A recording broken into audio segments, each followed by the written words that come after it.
Hi everyone, कैसे हो आप सभी लोग। आई होप आप लोग अच्छे होंगे। मैं हूं राहुल जायसवाल एंड स्वागत करता हूं आप सभी का एक बार फिर हमारे यूट्यूब चैनल JR ट्यूटोरियल्स में। फ्रेंड्स, आज अगेन आपके सामने एक मोस्ट इंपॉर्टेंट साइंस का लेक्चर वीडियो लेकर आ गया दोस्तों, जिसमें आज के दिन हम लोग पढ़ने वाले 6th स्टैंडर्ड के लिए साइंस सब्जेक्ट का एक और न्यू एंड फ्रेश एंड बेहतरीन चैप्टर आपके लिए शुरुआत करने जा रहे हैं दोस्तों, जिसका नाम है chapter number 2 the living world. आज हम इस चैप्टर का लेक्चर नंबर 1 आपके लिए लेकर आ गए हैं।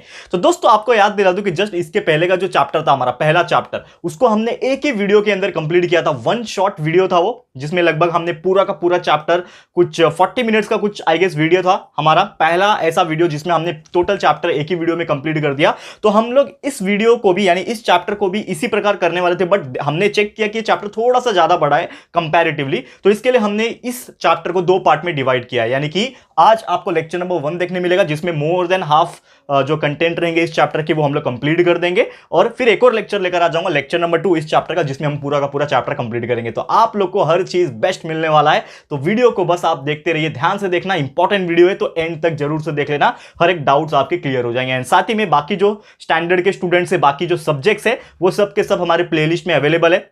आप हमारा प्लेलिस्ट जरूर से चेक करते रहना हमेशा, कि आप जाओगे वहां पे आपको पता चल जाएगा कि हमने साइंस के, मैथ्स के, हिस्ट्री के, ज्योग्राफी के, सिविक्स के, पॉलिटिकल साइंस के, इंग्लिश ग्रामर के, साइंस का फंडा सीरीज, मैथ्स ट्रिक्स का वीडियो सीरीज, स्कॉलरशिप का वीडियो सीरीज, एंड इसके अलावा so many other videos also which are available on our playlist section. यानी हर चीज हमने पहले से अपलोड करके रखा हुआ है दोस्तों। Best face to face quality education आपको मिल जाएगा, तो बस आप चेक कर लेना। और इसके अलावा जो हमारा दूसरा 2 चैनल्स हमने क्रिएट किए हुए हैं, एक का नाम है JR टॉक्स और दूसरे का नाम है JR व्लॉग्स, ठीक है ना। अभी हमने शुरुआत किया है, तो वो चैनल को भी विजिट कर लेना और चैनल को सब्सक्राइब कर देना। आप लोग की सपोर्ट की जरूरत वहां पे भी है, ठीक है दोस्तों। तो उम्मीद करता हूं कि आप लोग जरूर से करोगे। तो चलिए शुरुआत करते हैं आज के इस वीडियो की, जो कि है द लिविंग वर्ल्ड। तो देखो, लिविंग वर्ल्ड ये जो चैप्टर है, इसमें हमें लिविंग थिंग्स के बारे में पढ़ना है, क्योंकि लिविंग वर्ल्ड जब भी हम नाम सुनते हैं तो हमारे दिमाग में सिर्फ एक ही चीज आता है कि लिविंग थिंग्स किस प्रकार जीते हैं, उनमें क्या क्या ऐसी चीजें हैं जो उसको नॉन लिविंग थिंग्स से अलग बनाता है। We know that there are 2 types of things which are considered in the world, in the earth. Normally क्या होता है, 2 चीज, एक होता है आपके बायोटिक फैक्टर्स, दूसरे होते हैं अबायोटिक फैक्टर्स। इसको मैं लिखा सकता हूं,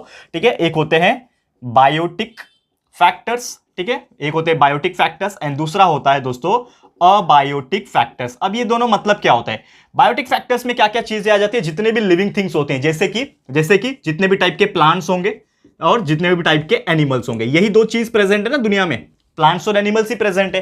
प्लांट्स में जितने भी टाइप के प्लांट्स है पूरे अर्थ के ऊपर, ये पूरे आ जाते हैं, और एनिमल्स में जितने भी टाइप के एनिमल्स है, यानी कि एक छोटे से छोटा माइक्रो ऑर्गेनिज्म से लेके, एक इंसेक्ट से लेके, एक वाइल्ड एनिमल, डोमेस्टिक एनिमल से लेके ह्यूमन बींग्स तक, और इवन बर्ड्स, फिश, ये सभी के सभी चीज एनिमल्स में गिने जाते हैं, ये आपको याद रखना है। तो प्लांट्स और एनिमल यही 2 चीज है जो लिविंग थिंग्स में माने जाते हैं, लेकिन ये होते हैं लिविंग थिंग्स। लेकिन अबायोटिक फैक्टर्स की बात करूं, ये कुछ ऐसी चीजें होती हैं जो लिविंग थिंग्स तो नहीं होते, लेकिन ये लिविंग थिंग्स को सपोर्ट करते हैं, जैसे कि एयर, हवा, पानी, वाटर एंड लैंड, जमीन। ये 3 चीज अगर नहीं होंगे दुनिया में तो हम लोग जी पाएंगे या फिर प्लांट जी पाएंगे? बिल्कुल नहीं जी पाएंगे। यानी कि कहीं ना कहीं बायोटिक फैक्टर्स के लिए अबायोटिक फैक्टर्स का डिपेंड होना बहुत ज्यादा जरूरी है। अब हम बात करेंगे यहां पे लिविंग वर्ल्ड के बारे में, यानी कि सिर्फ और सिर्फ हमें इनके बारे में पढ़ना है। तो सबसे पहला चीज, अगर कुछ कैरेक्टरिस्टिक्स की बात करें, लिविंग थिंग्स जो होते हैं दोस्तों, इसके कुछ कैरेक्टरिस्टिक्स की बात करें, पहला जो टॉपिक है हमारा कैरेक्टरिस्टिक्स, तो क्या कुछ विशेषताएं होती है। तो लिविंग थिंग्स जो होते हैं ना, इनके अंदर कुछ ना कुछ अलग चीज होता है जो इन नॉन लिविंग थिंग्स, यानी जो अबायोटिक फैक्टर्स होते हैं उसमें नहीं होता है। ऐसे क्या क्या चीजें होती हैं, जैसे कि अगर बात करें कि लिविंग थिंग्स जो होते हैं उनकी साइज जो है वो ग्रो हो सकती है, यानी उनमें ग्रोथ होता है। लिविंग थिंग्स जो होते हैं, खासकर एनिमल्स की मैं बात करूं, वो लोग क्या कर सकते हैं, कुछ साउंड को प्रोड्यूस कर सकते हैं। ह्यूमंस जो होते हैं वो इंटरैक्ट कर सकते हैं, कम्युनिकेशन कर सकते हैं एक दूसरे को, ठीक है ना। और कुछ ऐसे लिविंग थिंग्स होते हैं जैसे कि plants, they can prepare their own food by using the photosynthesis process, ये भी आपको पता है। यानी कि ऐसी बहुत सारी चीजें हैं जो लिविंग थिंग्स के अंदर होती है, लेकिन वही अगर मैं नॉन लिविंग थिंग्स के बारे में बात करूं तो वो लोग ना तो बढ़ते हैं, यानी उनकी साइज बढ़ती नहीं है, ग्रो नहीं करते हैं, उनके अंदर कुछ केमिकल चेंजेस नहीं होता है, वो कोई बोल नहीं सकता, वो कोई चल फिर नहीं सकता। यानी कि ऐसे बहुत सारी चीजें जो है वो हमने देखी है इस कैरेक्टरिस्टिक्स के अंदर जो लिविंग थिंग्स में आती है। अब सबसे पहला जो कैरेक्टर है उसका, लिविंग थिंग्स का, जो हम लोग कंसीडर करते हैं वो है दोस्तों ग्रोथ। सबसे पहले हम लोग बारी बारी से कंसीडर करेंगे। तो सबसे पहला जो कैरेक्टरिस्टिक्स माना जाता है लिविंग थिंग्स का, वो है ग्रोथ। यानी कि लिविंग थिंग्स जो होते हैं वो ग्रो करते हैं। सबसे पहले ह्यूमन बींग्स की अगर मैं बात करूं तो ह्यूमन बींग्स आपने देखा होगा कि जैसे ही वो किसी मदर के अंदर यानी मां के अंदर गर्भ में 9 मंथ तक रहते हैं, आप सभी को पता है this is the basic technique. Reproduction होने के बाद हम जो होते हैं वो अपनी मां के अंदर लगभग 9 मंथ के अंदर रहते हैं, वॉम्ब में, गर्भ जिसको बोलते हैं हम लोग, 9 मंथ रहते हैं। तो हमारा साइज जो होता है बहुत छोटू सा होता है। छोटू सा साइज मतलब इतनू सा साइज होता है। हम जब दुनिया में पैदा होकर आते हैं तो इतनू सा साइज होता है हमारा। लेकिन जैसे हम लोग ईयर बाय ईयर बढ़ते जाते हैं तो हमारा जो साइज है वो भी ग्रो होते जाता है, ना सिर्फ लंबाई में बल्कि चौड़ाई में भी। यानी कि हमारे जो एक उंगली इतनू सा होता होगा एक टाइम पे, जो फिंगर होता है ना हमारा, बचपन में जब पैदा होते हैं तो इतना सा होता है, आज देखो कितना बड़ा हो चुका है, ठीक है ना। मेरा तो कंपैरेटिवली एवरेज है, मेरा हाइट जो है एवरेज है, यानी 5 फुट 6 इंच मेरा हाइट है, एवरेज हाइट है मेरा। लेकिन यार जो बड़े बड़े 6 फुट 6 6.5 फुट के जो बोलते हैं ना 6 फुटिए लोग, एकदम हट्टे कट्टे लौंडे जो होते हैं, उनकी जो फिंगर्स देखोगे और बड़े होते हैं। यानी कि कंपेयर करोगे अगर, तो यानी कि इन शॉर्ट अगर मैं बात करूं कि ग्रोथ का मतलब क्या हो रहा है कि बचपन से लेके एडल्टहुड तक, जब तक हम लोग एडल्टहुड में आ जाते हैं, मेच्योरिटी जब तक आ जाती है, तब तक हमारा जो साइज होता है ऑर्गन्स का, ह्यूमन बॉडी का, या फिर मैं कोई भी एनिमल्स की भी बात करूं उनका, सबका जो साइज है वो क्या होता है, इंक्रीज होता है। यानी कि उनमें क्या होता है दोस्तों, ग्रोथ होता है। ये चीज आपको ध्यान में रखना है। और खास कर अगर मैं बात करूं कि ग्रोथ सिर्फ हाइट में नहीं होता है, ग्रोथ किस में होता है, हाइट में भी होता है और वेट में भी होता है, वजन भी बढ़ता है। यानी कि जो ग्रोथ होता है, हमारी हाइट भी बढ़ती है और साथ में वेट, वजन जो होता है वो भी बढ़ता है, ठीक है ना। उसका डायामीटर जो होता है यानी कि चौड़ाई लंबाई सब चीज बढ़ता है। और बेसिकली माना यह जाता है कि ये जो हाइट या फिर ये जो वेट हमारा जो होता है, वेट तो चलो कभी भी आप पुट ऑन कर सकते हो, यानी कि वेट हमारा कभी भी बढ़ सकता है पूरी जिंदगी में। लेकिन जो हाइट और जो हम लोग साइज की ग्रोथ की बात कर रहे हैं, वो हर इंसान में लगभग 18 से लेके 21 साल तक होता है। यानी कि इस ईयर तक ज्यादा से ज्यादा बढ़ते हैं, उसके बाद उनकी जो ग्रोथ है वो स्टॉप हो जाती है। खासकर फीमेल्स में जो होती है वो थोड़ी जल्दी स्टॉप हो जाती है, 18 के आसपास जल्दी स्टॉप हो जाती है। एंड कुछ मेल्स जो होते हैं, यानी कि जो आदमी होते हैं, जो लॉन्डे होते हैं, उनमें लगभग 21 ईयर्स तक ग्रोथ होती है, ठीक है ना। उसके बाद उनकी हाइट जो है वो रुक जाती है। उसके बाद वो या तो मोटे हो सकते हैं लेकिन वो हाइट नहीं बढ़ा सकते हैं। ऐसा एक नेचुरल चीजें है। यानी कि इन शॉर्ट अगर बात करूं, किसी भी ह्यूमन बींग्स के अंदर 18 से 21 साल तक ग्रोथ जो है वो होता है। एंड नॉर्मली एक और चीज है यहां पे कि जो एनिमल्स होते हैं, ये तो हमने ह्यूमन बींग्स की बात करें, लेकिन एनिमल्स की मैं बात करूंगा, जैसे कि डॉग्स ले लो, ठीक है ना, या फिर कैट्स ले लो। इनका जो साइज आप देखोगे तो इनकी जो साइज है वो वैरी करती है। मतलब ऐसा जरूरी नहीं है कि इंसानों को ग्रो करने के लिए 18 से 21 साल लग जाते हैं पूरा ग्रो करने में, तो सेम डॉग्स और कैट्स या फिर जो दूसरे एनिमल्स हैं उनको भी ऐसा लगे। हर एक का टाइम स्पैन जो होता है वो अलग अलग होता है। तो ये आप लोग के लिए एक छोटा सा होमवर्क दे रहा हूं कि डॉग्स का कितना होता है और कैट्स का कितना होता है, ये आप लोग जरूर से मुझे कमेंट करके बताइएगा। छोटा सा टास्क है, वो तो आप सर्च कर सकते हो, लेकिन मैं चाहता हूं कि देखता हूं मैं आप लोग को पता है कि नहीं, या फिर आप ढूंढ सकते हो कि नहीं। तो इसका मुझे कमेंट में जरूर से करके बताना। बहुत ही मजेदार चीज है, आपको भी थोड़ा सा टास्क मिल जाएगा कुछ करने के लिए, ठीक है। तो उम्मीद करता हूं कि यार ये चीज आपको समझ में आ गया होगा कि ग्रोथ वगैरह कैसे होता है, ठीक है ना। अब नेक्स्ट अगर मैं बात करूं, यहां पे जो हमारा अगला टॉपिक है वो है प्लांट्स के बारे में। यानी कि ग्रोथ जो होता है वो एनिमल्स में बता दिया, ह्यूमन बींग्स में बता दिया कैसे होता है, लेकिन प्लांट्स में भी आप देखोगे तो प्लांट्स में भी ग्रोथ देखा गया है। यानी कि जब आप एक सीड, एक बीज जो होती है ना सीड, उसको आप जमीन में जब बोते हो, आप उसके अंदर डालते हो, पानी डालते हो, एंड सनलाइट जब उसके ऊपर पड़ता है तो धीरे धीरे वो ग्रो करता है। आपने देखा होगा। तो पहले सीड में से एक लाइक प्लांट जैसा चीज बाहर आता है, ठीक है ना। अभी मैं पूरा डिटेल में जाऊंगा तो आप कंफ्यूज हो जाओगे। उसको बोलते हैं प्लूम्यूल एंड रेडिकल। रेडिकल जाता है नीचे, रूट बन जाता है, प्लूम्यूल जाता है ऊपर, जो कि स्टेम बन जाता है। लेकिन ये चीज आपको ज्यादा डीप में नहीं पढ़ना है, क्योंकि आप अभी छोटे हो, 6th स्टैंडर्ड में हो। जैसे जैसे आप 8th 9th में जाओगे तो थोड़ा सा और डिटेल में पढ़ाऊंगा, ठीक है। लेकिन ये जो चीजें हैं इसको आप समझो कि जो प्लांट्स होते हैं उनकी भी जो हाइट है वो धीरे धीरे बढ़ती है। डे बाय डे आप उसको जब ऑब्जर्व करोगे तो उसकी हाइट जो है वो भी बढ़ती जाती है और उसकी चौड़ाई जो है वो भी बढ़ती जाती है। तो बेसिकली जो बड़े बड़े प्लांट्स होते हैं, जैसे कि मैंगो ट्री हो गया, बनियान ट्री हो गया, ये सब जो बड़े बड़े जो प्लांट्स होते हैं, इनको आप नॉर्मल तौर पर कंसिडर जब करोगे तो आप दोस्तों क्या करो, बेसिकली आपने देखा होगा कि कोई भी एक जगह पे एक प्लांट को देख लो, लाइक उसका फोटोग्राफ ले लो, लेकिन उसके 5 साल 10 साल के बाद वही प्लांट को जब आप देखने जाओगे किसी गार्डन में, तो वो जो प्लांट है वो बहुत बड़ा हो गया होगा। इसका मतलब एक चीज क्या हो गया कि सिर्फ ह्यूमन बींग्स या फिर एनिमल्स में ही ग्रोथ नहीं होता है, ग्रोथ दोस्तों प्लांट्स में भी देखा गया है। यानी कि जो प्लांट्स होते हैं, जितने भी पेड़ पौधे होते हैं, अब प्लांट्स में जितने भी पेड़ पौधे आ गए, छोटे छोटे श्रब्स आ गए, हर्ब्स आ गए, घास वे आते, सब चीज ग्रो करते हैं। तो ये जितने भी प्लांट्स होते हैं वो भी ग्रो करते हैं। तो इसको एक एक्सपेरिमेंट अगर आप जानना चाहते हो अपने घर में तो आप ये कर सकते हो। बेसिकली आपको एक फ्लावर पॉट लेना है, ठीक है ना। फ्लावर पॉट आपके सबके घर में होगा, ठीक है। आपको एक फ्लावर पॉट लेना है इस प्रकार से, ठीक है ना। मैं थोड़ा सा रफ डायग्राम बना रहा हूं लेकिन आप समझ जाओगे, ठीक है ना। एक फ्लावर पॉट लेना है इस प्रकार से, ठीक है।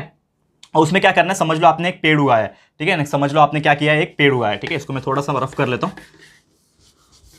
आपने एक पेड़ उगाया, इसमें बहुत सारी लीव्स है, ठीक है ना। समझ लो इसमें लीव्स है, ठीक है ना, ये इस प्रकार से, ठीक है, लीव्स है, ठीक है। यहाँ पे और आपको क्या करना है, इसका जो टॉप रहेगा इसके ऊपर ना एक रस्सी बांध देना। रस्सी मतलब एक धागा होगा, थ्रेड होगा आपके पास, जो सिलाई के लिए यूज करते हैं धागा। वो धागे को बांध के एक स्टैंड के ऊपर, समझ लो एक स्टैंड है यहाँ पे, वो स्टैंड के ऊपर बांध देना। यानी कि धागा आपने बांध दिया, ठीक है। तो जब ये धागा बांधा होगा तो ये धागा एकदम स्ट्रेट होना चाहिए। धागा क्या होना चाहिए? एकदम स्ट्रेट होना चाहिए। समझ में आ रहा है? ये प्लांट यहां तक ही है, समझ लो, ये प्लांट जो है यहां तक ही है, इतनी हाइट है ये प्लांट की। ये प्लांट इनिशियली आपका पहले इतना बड़ा है और आपने प्लांट के ऊपर वाले हिस्से से एक स्ट्रेट रस्सी बांध दिया है एक स्टैंड के ऊपर, तो आपका जो रस्सी है वो एकदम स्ट्रेट है। एंड सेम उसके बाद क्या करना, ये डे 1 है, यानी कि ये पहले दिन की बात है, ये डे 1 है। और वही आप 7 दिन के बाद देखो, डे 7 पे देखो, डे 7 पे आप जब देखो इसको, तो क्या होगा कि प्लांट जो होगा इसकी जो हाइट होगी वो क्या हो गई होगी? बढ़ गई होगी। ठीक है ना? ये जो प्लांट की जो हाइट है वो क्या हो गई होगी? बढ़ गई होगी। तो समझ लो ये प्लांट यहां तक हो गया होगा। तो रस्सी का क्या हुआ होगा? ये जो रस्सी होगा जो पहले एकदम टाइट था वो अभी क्या हो गया होगा? लूज होके यहां पे आ गया होगा, क्योंकि जैसे जैसे प्लांट की हाइट जो बढ़ेगी, ये जो आपका रस्सी था, ये जो रस्सी था ना, तो प्लांट की हाइट जब बढ़ेगी तो ये धीरे धीरे क्या हो जाएगा? बेंड होना शुरू हो जाएगा, क्योंकि ऊपर तो यहां पे सपोर्ट लगाया हुआ है हमने, जो कि एक क्या है? स्टैंड है। तो रस्सी जो होगा वो धीरे धीरे उधर ही क्या हो जाएगा? सिकुड़ता चला जाएगा, यानी कि स्ट्रेट नहीं रहेगा। तो इससे आपको क्या रियलाइज हो जाएगा कि यार ये जो प्लांट है उसकी हाइट जो है वो क्या हो रही है? बढ़ रही है, इन शॉर्ट। ठीक है। तो उम्मीद करता हूं कि यार ये बेसिक चीजें, बहुत ही साधारण सा एक्सपेरिमेंट है जो आपको समझ में आ रहा होगा, बहुत ही सिंपल। तो नेक्स्ट टॉपिक पे जाते हैं। यहां पे जो हमारा अगला टॉपिक है वो है food is necessary for growth, यानी कि जो लिविंग ऑर्गेनिजम्स होते हैं उनको कहीं ना कहीं फूड की आवश्यकता होती है, यानी कि उनको अपने लाइफ को जीने के लिए फूड की जरूरत होती है। तो अभी हम लोग बात करेंगे हमारे अगले टॉपिक दैट इज फूड के बारे में। ठीक है। तो food is necessary for growth, यानी कि आपने अभी अभी ग्रोथ का टॉपिक देखा कि किस प्रकार लिविंग ऑर्गेनिज्म जो थे वो अपना ग्रोथ करते थे। ठीक है ना? लिविंग जितने भी ऑर्गेनिजम्स है, चाहे वो एनिमल्स हो चाहे वो प्लांट्स हो, वो ग्रोथ करते हैं, लेकिन वो ग्रोथ करने के लिए उनको किसी चीज की जरूरत पड़ती है। ठीक है। तो वो ग्रोथ किस प्रकार होता है, ये सभी चीज हम डिस्कस करेंगे, खासकर प्लांट्स के बारे में। तो आपने देखा होगा दोस्तों कि जो भी प्लांट्स होते हैं, ये जो होते हैं वो अपना खाना खुद प्रिपेयर करते हैं by the process called as photosynthesis. ये आपको पता होगा। ठीक है। यानी कि जितने भी टाइप के प्लांट्स होते हैं ये फोटोसिंथेसिस के हेल्प से अपना फूड प्रिपेयर करते हैं। अब ये फोटोसिंथेसिस प्रोसेस एग्जैक्टली क्या होता है ये थोड़ा बहुत आपको पता होगा, लेकिन आज हम थोड़ा डिटेल में इसके बारे में बात करेंगे। तो सबसे पहली बात कि कोई भी प्लांट्स जो होता है ना, अगर मैं बात करूं, समझ लो कि ये आपका क्या है? कोई भी एक पेड़ है। ठीक है ना? समझ लो क्या है? ये कोई प्लांट है। ठीक है। ये उसके स्टेम है। ठीक है। और ये जमीन के ऊपर उग रहा है। ठीक है। और इसके अंदर क्या होंगे? इसके रूट्स प्रेजेंट होंगे। करेक्ट है, इसके रूट्स प्रेजेंट हो गए। समझ में आ रहा है दोस्तों? अब एक चीज होता है कि कोई भी प्लांट को ग्रो करने के लिए या फिर फोटोसिंथेसिस ये जो प्रोसेस है इसको परफॉर्म करने के लिए 3 या 4 चीज की जरूरत पड़ती है। सबसे मेन इंपॉर्टेंट चीज होता है दोस्तों, वो होता है दोस्तों वाटर, यानी कि पानी की आवश्यकता होती है। दूसरा चीज होता है कार्बन डाइऑक्साइड।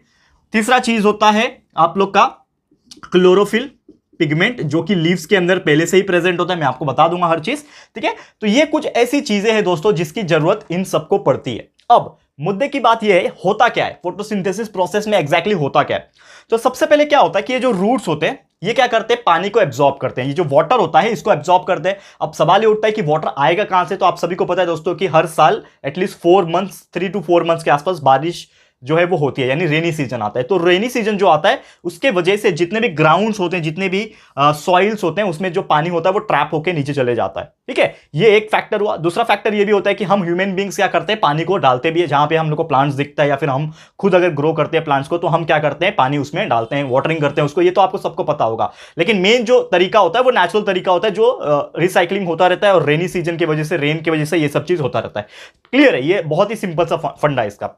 अब दूसरा चीज ये है दोस्तों कि यहां पे चलो पानी किसी ने डाल दिया या फिर नेचुरल तरीके से आ गया, तो रूट्स क्या करता है? ये पानी को एब्जॉर्ब करता है, पानी को अपनी तरफ से खींचेगा और ये स्टेम के थ्रू सप्लाई कर देगा। कहां पे? लीव्स के अंदर। समझ लो इसके अंदर छोटी छोटी लीव्स है। ठीक है ना? ये प्लांट के ऊपर क्या है? लीव्स होती है। सबको पता है दोस्तों, पूरे पेड़ के अंदर लीव्स प्रेजेंट होता है। तो लीव्स के अंदर क्या होता है? एक नेचुरल तरीके से एक पिगमेंट प्रेजेंट होता है जिसको हम लोग बोलते हैं क्लोरोफिल। तो क्लोरोफिल एक ऐसा पिगमेंट है जिसकी वजह से जो पत्तियां जो होती है वो ग्रीन कलर की होती है। यानी कि आप एक चीज समझ जाओ कि जो भी ग्रीन चीज आपको प्लांट्स में जो दिख रही है वो किसके वजह से आया है? It is because of the chlorophyll pigment. एक पिगमेंट है, जैसे हमारे शरीर में खून लाल रंग का क्यों होता है, रेड कलर का क्यों होता है? क्योंकि हमारे शरीर के अंदर, खून के अंदर आरबीसी, रेड ब्लड कार्पस्कल्स प्रेजेंट होता है। और एक और चीज है हेमोग्लोबिन। ठीक है ना? ग्लोबिन जो होता है वो प्रेजेंट होता है। बिकॉज ऑफ दैट हमारा जो ब्लड है वो रेड कलर का होता है, यानी पिगमेंट है वो भी एक तरीके का। तो सेम इसी प्रकार क्लोरोफिल जो है वो एक पिगमेंट है जो ग्रीन कलर मेंटेन करता है लीव्स के अंदर। अब ये क्लोरोफिल जो पिगमेंट है ये एक सबसे इंपॉर्टेंट चीज जो होता है उसको वो एब्जॉर्ब करने में हेल्प करता है, जो कि मैं लिखना चाहूंगा टॉप पे, जिसका नाम है दोस्तों सनलाइट।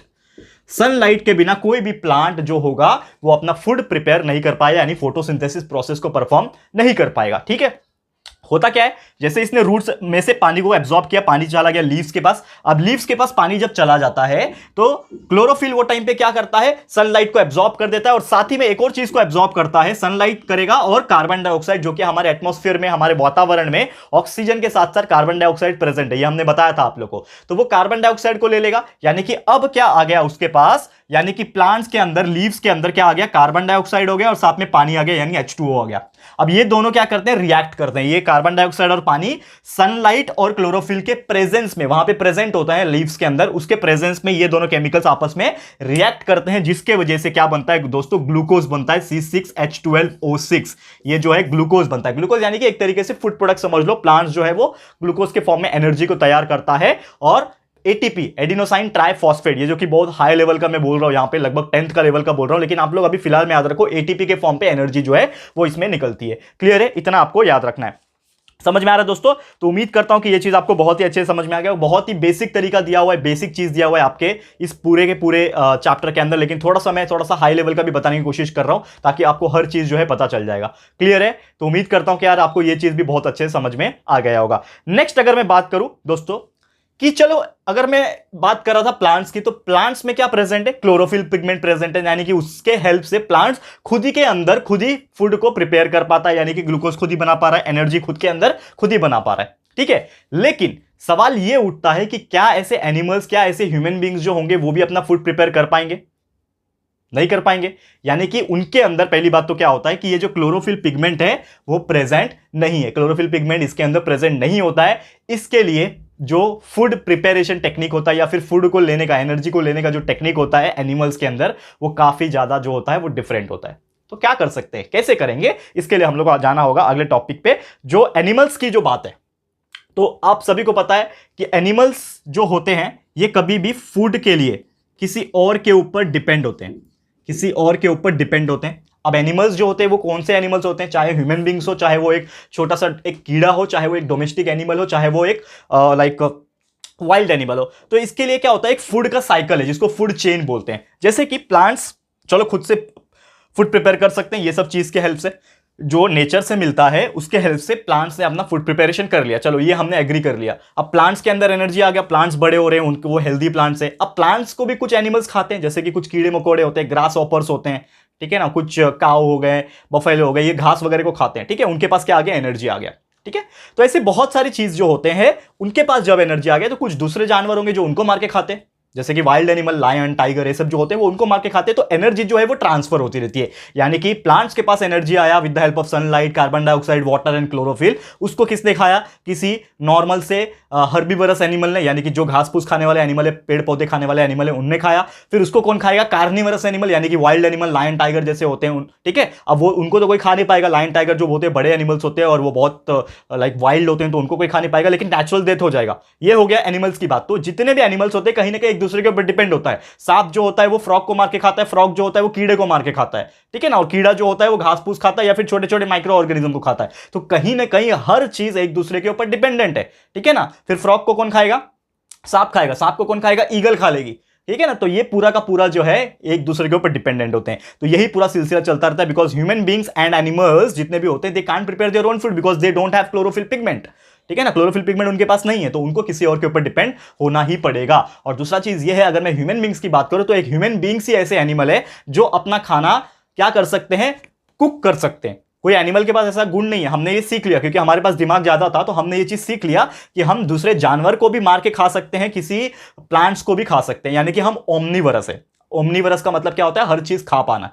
जब ह्यूमन बींग्स जब स्टार्टिंग में आए थे तो वो बड़े बड़े जानवर को मारते थे, उसको पकाते थे और खाते थे। आज भी हम बहुत सारे ऐसे करते हैं, कुछ कुछ एनिमल्स को हम लोग मारते हैं और बिकते हैं वो तो मार्केट में, लेकिन उसको हम मारते हैं या फिर दूसरा कोई मारता है, हम उसको लेके आते हैं, उसमें हम लोग मस्त पैकी मसाला वगैरह लगा के अपने हिसाब से टेस्ट बढ़ाने के लिए हम उसको पका के खा सकते हैं। हम प्लांट्स को भी खाते हैं। प्लांट्स मतलब क्या, जो आप गेहूं, चावल, सब्जियां जो खा रहे हैं वो प्लांट्स ही तो है ना, प्लांट्स ही है ना, प्लांट्स का ही प्रोडक्ट है। जो फ्रूट्स खा रहे हैं वो कहां से आ रहे हैं, प्लांट में से ही तो आ रहे हैं। तो ये सभी चीज भी हम खा रहे हैं, यानी कि इन शॉर्ट ह्यूमन बींग्स जो है वो क्या है, अपने आप को विकसित कर लिया इन्होंने, यानी कि ओमनीवरस के कैटेगरी में आ गए। क्लियर है? तो उम्मीद करता हूं कि यार ये चीज आपको समझ में आ गया होगा। चलते हैं अगले टॉपिक की तरफ, जिसका नाम है दोस्तों रेस्पिरेशन।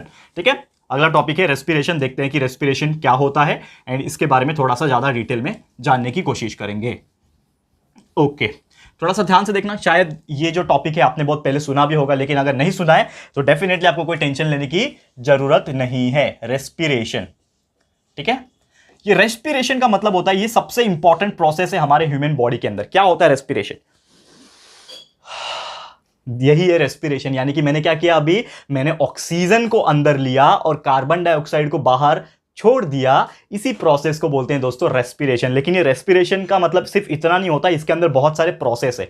जैसे मैंने बोला कि हम कुछ खाते हैं तो हमें एनर्जी मिलती है, लेकिन एनर्जी जो बनती है उसके पीछे बहुत बड़ा एक फैक्टर है जो आपको अभी सिलेबस में मेंशन नहीं है, लेकिन थोड़ा सा आपको हिंट दूंगा कि हम लोग जो ऑक्सीजन लेते हैं कहीं ना कहीं उसका भी एक बहुत इंपॉर्टेंट रोल है हमारे एनर्जी को बनाने में, ठीक है। और ये एनर्जी कैसे बनता है, ये सब चीज हमने ऑलरेडी 10th के लिए पढ़ा के रखा है, क्योंकि ये 10th का पार्ट है, तो आपको हम नहीं बता सकते, नहीं तो आप लोग बहुत डर जाओगे यार, इतने से छोटे से स्टैंडर्ड में इतने हाई फाई चीजें सर बता रहे। तो ये बस इतना याद रखो कि एनर्जी बनाने के लिए ऑक्सीजन का भी बहुत बड़ा रोल है, और ऑक्सीजन को अंदर लेना, ऑक्सीजन को हम लोग क्या करते हैं, इनहेल करते हैं, यानी कि अंदर लेते हैं। किसके हेल्प से लेते हैं? नोज के हेल्प से लेते हैं। कहां जाता है? लास्ट में लंग्स में चले जाता है। ये आपको बस इतना प्रोसेस याद रखना है, ठीक है। और छोड़ते क्या है? कार्बन डाइऑक्साइड छोड़ते हैं, कार्बन डाइऑक्साइड बाहर निकालते हैं, तो उसको हम लोग बोलते हैं एक्सहेल करना। एक्सहेल करना मतलब बाहर निकालना। इनहेल का मतलब होता है अंदर लेना, एक्सहेल का मतलब होता है बाहर निकाला। किसके थ्रू करते हैं? ऑब्वियसली नोज या फिर माउथ जो होता है इसके थ्रू कर सकते हैं। इस इधर भी नोज या फिर माउथ लिख देना आप लोग, क्योंकि दोनों तरीके से हम लोग कर सकते हैं। कभी कभी नाक जाम हो जाता है, ठीक है ना,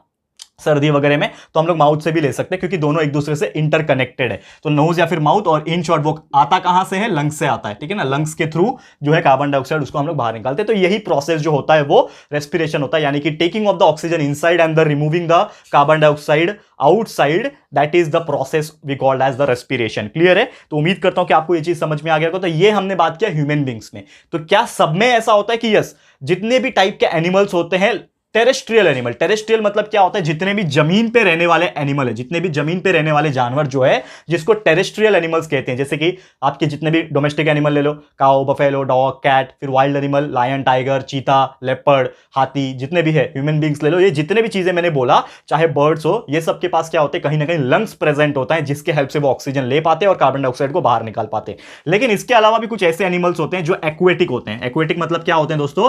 पानी में रहते हैं, that lives in the water. अब कौन से ऐसे एनिमल हैं जो वाटर में रहते हैं? आप सभी को पता है कौन से होते हैं? फिश होते हैं। फिशेज जो होते हैं, फिश के अलावा ऐसे बहुत सारे जो एक्वेटिक एनिमल्स होते हैं जो पानी में रहते हैं, उनके पास कोई लंग्स प्रेजेंट नहीं होता, क्योंकि वो पानी में रह रहे हैं। तो पानी में से ऑक्सीजन कैसे निकलेगा? तो उनके पास एक स्पेशल ऑर्गन होता है जिसको हम लोग बोलते हैं गिल्स, ठीक है। क्या होता है? गिल्स होता है। आपने देखा होगा, अगर मैं मछली का डायग्राम यहाँ पे बनाने की कोशिश करूं, ठीक है ना, समझ लो ये मछली है कोई, ठीक है ना, ये कोई मछली है। तो मछली में आपने देखा होगा कि जस्ट उनके ये जो पोर्शन होता है ना आंख वाला, इसके जस्ट नीचे यहां पे एक छोटा सा गैप होता है। आपने देखा होगा, अगर आप मच्छी खाते हो, मच्छी खरीदने जाते हो दोस्तों, तो वहां पे एक छोटा सा गैप होता है। यही गैप जो होता है ना, वो होता है गिल्स, जो एक स्पेशल ऑर्गन है जो वाटर में से भी ऑक्सीजन को एब्जॉर्ब कर सकता है, और उसके हेल्प से वो लोग जो है रेस्पिरेशन प्रोसेस अपना कर पाते हैं, यानी ऑक्सीजन लेते हैं एंड कार्बन डाइऑक्साइड जो है रिलीज करते हैं। तो इस प्रकार जो है वो प्रोसेस होता है, ठीक है। तो ये फिश वगैरह में होता है। तो ये चीज आपको ध्यान में रखना है कि पानी में रहने वाले जीव गिल्स से ऑक्सीजन लेते हैं, और जो जमीन पे रहते हैं टेरेस्ट्रियल जो होते हैं वो किससे करते हैं? लंग्स के थ्रू करते हैं। क्लियर है? ये चीज आपको फिलहाल में याद रखना है। क्लियर है? उम्मीद करता हूं कि आपको ये चीज समझ में आ गया होगा। And last but not the list, आज का जो हमारा आखिरी टॉपिक है वो है दोस्तों एक्सक्रीशन। एक्सक्रीशन का मतलब क्या होता है ये हम डिस्कस करेंगे। तो इसको मैं रफ कर लेता हूं, रेस्पिरेशन, और उसके बाद हम चल रहे हैं एक्सक्रीशन के ऊपर और देखते हैं कि ये टॉपिक में क्या हम लोग को पढ़ना है, ठीक है। तो उम्मीद करता हूं कि शायद आपने पहले कभी सुना नहीं होगा कि एक्सक्रीशन एग्जैक्टली क्या होता है, लेकिन आज आपको हर चीज जो है वो डिटेल में पता चल जाएगा, ठीक है। ध्यान से देख लेना एक्सक्रीशन का मतलब क्या होता है। टॉपिक डाल देते हैं हम लोग, एक्सक्रीशन। अब ये देखो, एक्सक्रीशन का मतलब क्या होता है। सबसे सिंपल तरीके से अगर मैं एक्सप्लेन करने की कोशिश करूं कि हम जो भी चीज खाते हैं, ह्यूमन बींग्स जो भी चीज खाते हैं, एनिमल्स जो भी चीज खाते हैं, तो हम बचपन से लेके बहुत सारी चीज खाते आ रहे हैं। तो वो जितने भी चीज हमने खाया वो हमारे पेट के अंदर ही है क्या? पेट में जाता है ना, स्टमक के अंदर ही जाता है, तो वो पेट के अंदर ही है क्या? नहीं यार, अगर ऐसा होता तो हम ज्यादा से ज्यादा यार 1 महीने के अंदर ही मर जाते, क्योंकि हमारा स्टमक में हमने इतनी चीज डाल दी होती वो फट जाता।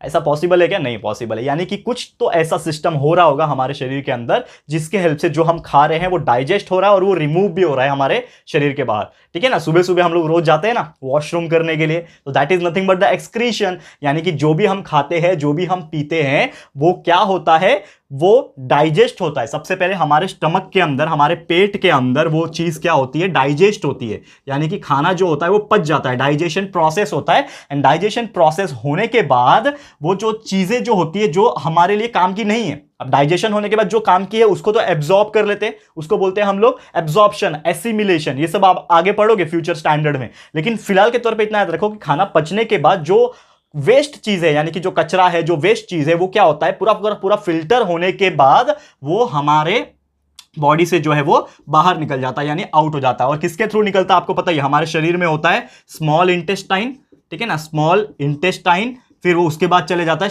स्टमक के बाद वो जाता है स्मॉल इंटेस्टाइन में, स्मॉल इंटेस्टाइन से वो जाता है लार्ज इंटेस्टाइन में, ठीक है, लार्ज इंटेस्टाइन में चले जाता है।